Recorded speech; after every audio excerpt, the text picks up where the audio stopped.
This is day 3 working on this. Day 1 was Sunday, picking it up yesterday. I started taking the motor apart. Tonight I'll show you what I found. So, valve spring came off. The keepers popped out of it. Don't know why.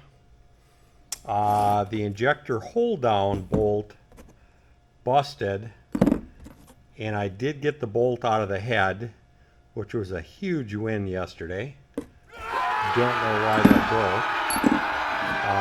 broke. Went to Cummins today and bought a new bolt, and a couple of the bridges busted on cylinder number 3 and 6. They broke. Don't know why. When I went down to Cummins, I talked to the service guy. They didn't know why all this would have happened either. And I fished around, got all the broken parts. I found all the parts for the bridges, all the pieces. So, if luck is on my side, and I can get that valve spring compressed, and I did get new keepers to put on there, we're going to have a little bit better luck and see what happens if this motor is going to survive. So I thought, well, I'll roll the dice, buy a couple of parts. I think total for the parts are about 70 bucks. I mean, it's worth 70 bucks compared to pulling the head off there, replacing the head. You're probably looking at 10, 15,000. Or put a new motor in there, about 40 to 45,000. I think I'm going to roll the dice and go with the $70 option. Never go on the road to try to get another 1,000,000 miles out of this motor. Just got to get it so it runs, and then figure out what it's going to do from there. Looking inside the motor here, looking at all the lobes on the cam. Those all look like they're in reasonable shape. There's no galling or anything on there.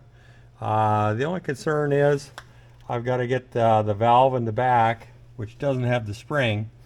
I've got to figure out how to get that compressed and get the keeper on there, because there is a tool that you have to pull all this out, pull the injector out, and it clamps down on all 4 of them. We're going to have to get creative on this. I've got a couple of bolt holes here. I'm going to have to make some sort of a little lever of some kind, or roller or something, to get that valve spring compressed on there.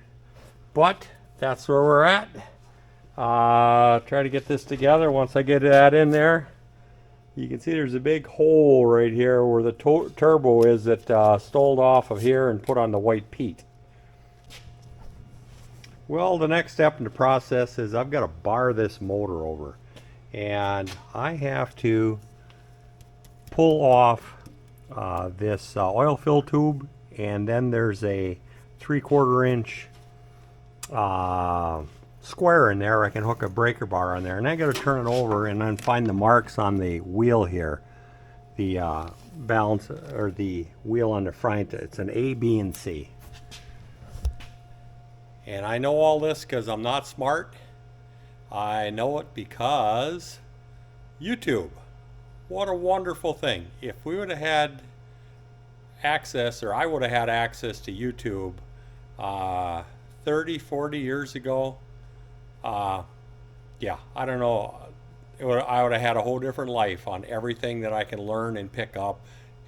Just Google it, and it's there. On how to do some of this stuff instead of trying to figure it out on your own. So, this is not a how-to video by any means. No, this is how I'm doing it, and to try to patch this truck back together. So, good luck to me, right? My luck ran out. Barred the motor over, thought things were going good, and then when I got to crank position B, the motor locked up, both directions. So there's something internal in the motor that there's a problem with it. And with this motor, there's 900,000 miles on it. I am not going to dig into this motor any farther. So I took and put everything back together on there, put the valve cover back on, put the oil fill back in place there, tightened everything up. Well, it was somewhat my lucky day. I found a pair of vice grips with the truck. So I'm money ahead today. But seriously, no, this was another life lesson. I keep saying this, at some point I should know everything and keep myself out of these situations. But this truck, it was relatively inexpensive when we bought it, and took a chance and lost. So now this is going to be a parts truck, and I'm going to sell this truck with the white Peterbilt out there. Pretty nice truck though. I just hate to scrap it out, but the numbers just don't work out. So we're just looking at it. I mean, like I said, it's got the motor in there. It turns over. I mean, it might be a core in there. The inside is pretty decent. It's all set up with gauges, and it's got the fuel tanks. It's got aluminum rims. I think I'm going to take these tires off of here and put these on the white Pete, the aluminums on both sides. But like I said, it's a nice truck. If somebody wanted to take the time, they could definitely turn this back into something in life, but not me. The APU, I am going to, that's going to be tomorrow's night's mission, is get that APU fired up and the heater, and see if the air conditioner works for that. There again, that'll work on the white Pete. But parts truck, short series on this, moving this blue Pete around. So thanks for sticking around, and we're going to call this one done. It's going to get pulled out to the field, and as soon as the white Pete is gone, the blue Pete's going to be gone. Or they're going to sell the white Pete, and they're going to get a free blue Pete to go along with it. And I'll probably even throw in the hitch, and they can tow the damn thing home with them. So thank you again. Talk to you guys later on the next adventure. Hopefully I've learned something on this. Bonus footage. We're going to see if we can get that damn APU running. Maybe we can get a win out of this deal. Just hooked up a battery to it directly, and let me fire this beast up. Back in the dark.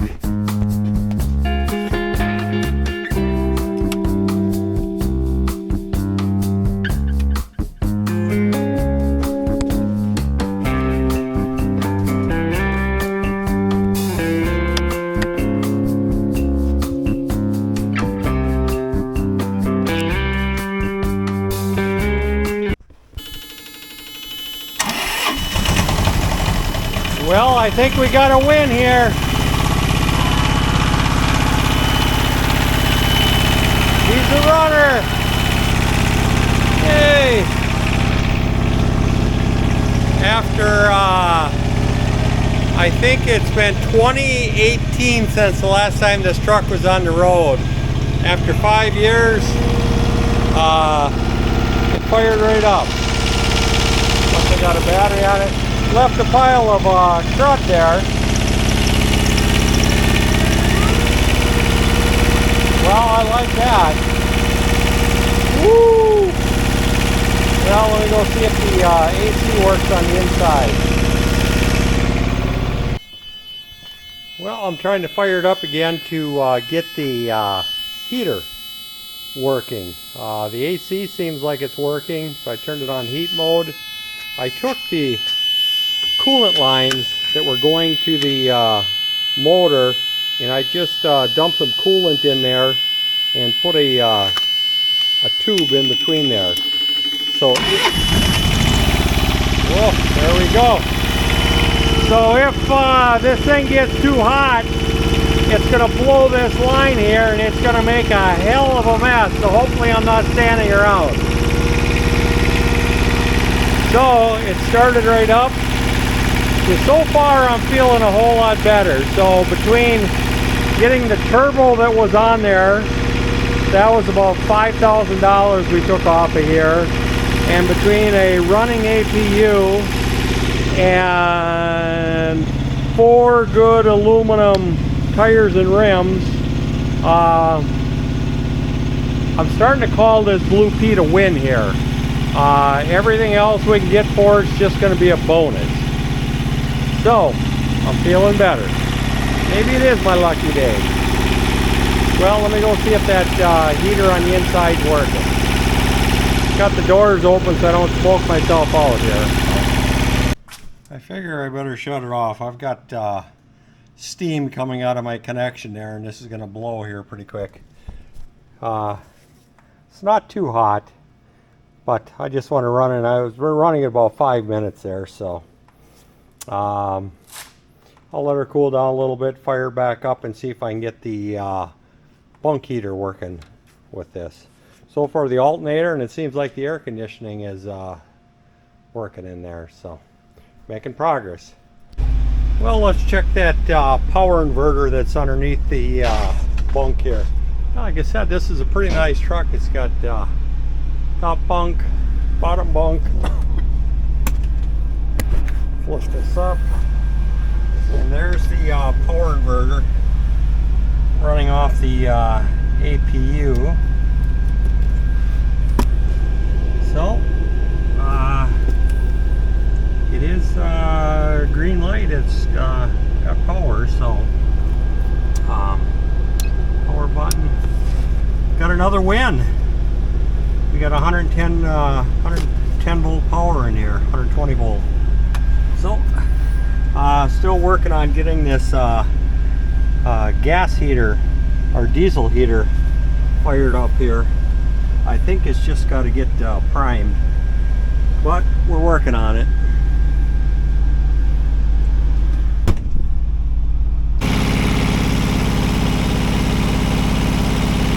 Well, now I'm going to call it a night. Done with the bonus footage. Well, we call that a win. We got it going. Not too sure on the heat and the air conditioning yet. I've got to check those out. But at least the motor's running on there. So, tomorrow, it's going to be Thanksgiving Day tomorrow. We're not having Thanksgiving until Friday. So, that leaves me tomorrow to work out in the garage here. I'll get the truck out of here, steal a few parts off of here. They're going to go on the White Pete. The old parts off the White Pete are going to come back onto this truck. But I even hate to say it, but I'm thinking here out loud. I've got 3 Detroit 60s, 99 and 2000 at the shop that need to have a home for them. And the intention was, if the motor was bad in here, to put a Detroit 60 in here, pre-emissions, no DEF, no EGRs, none of that crap on there. But the only problem is I need to find and get myself educated on putting an automatic transmission behind that Detroit 60. So if anybody out there wants to go down this rabbit hole that I'm going down here, give me a holler and let me know if you got automatic or which automatic transmission would fit behind a Detroit 60, and some advice on how to put the damn thing in. And then I might be able to save this thing. Like I said, it's too nice of a truck to scrap out, but got to work with the numbers. So, talk to you guys later. Might be one or two more parts on this thing, hauling it out or stripping parts off. Not sure yet. But anyways, thanks for sticking around. Thank you for watching Alan's Day. Life is about making choices. Some things are already perfect. Some things you may choose to upgrade. This channel will show you both. Please like, subscribe, and share. Thanks again.